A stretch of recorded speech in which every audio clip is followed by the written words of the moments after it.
नमस्कार. इच्छा धरणं हा स्वाभाविक गुणधर्म आहे आणि तो वाईट नसतो. फक्त त्या इच्छेला हाव आणि हावरटपणा चिकटला की ती स्वार्थाला आणि लोभाला जन्म देते.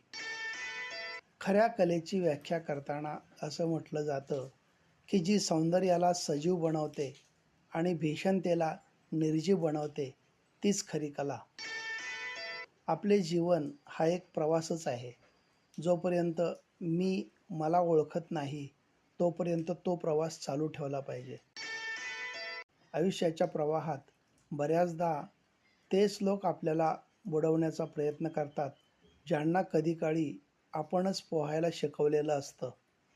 मदत करतानाच आपली मदत सत्कारणी लागेल याचा विचार केला पाहिजे. वेळ निघून गेल्यानंतर आपल्या हाती पश्चात्तापाशिवाय बाकी काहीही उरत नाही. वादळाचं अस्तित्व किती विलक्षण असतं. येण्याअगोदर एखादं पानही हलत नाही आणि आल्यानंतर एक पानही शिल्लक ठेवत नाही. मग ते वादळ निसर्गातलं असो किंवा मनातलं.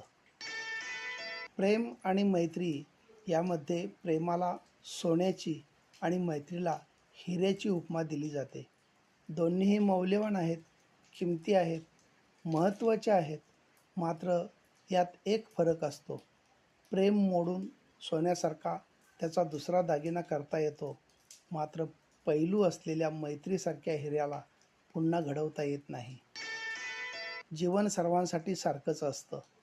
फरक हा असतो की काही लोक केवळ स्वतःच्या मनासारखं जगत असतात आणि काही लोक स्वतः जगता जगता इतरांची मनं जपून जगत असतात. नाती टिकवणाऱ्या माणसांकडे पैशाच्या नजरेने कधीच पाहू नये. कारण नाती टिकवणारी बहुतेक माणसं परिस्थितीनं गरीबच असतात. धन्यवाद.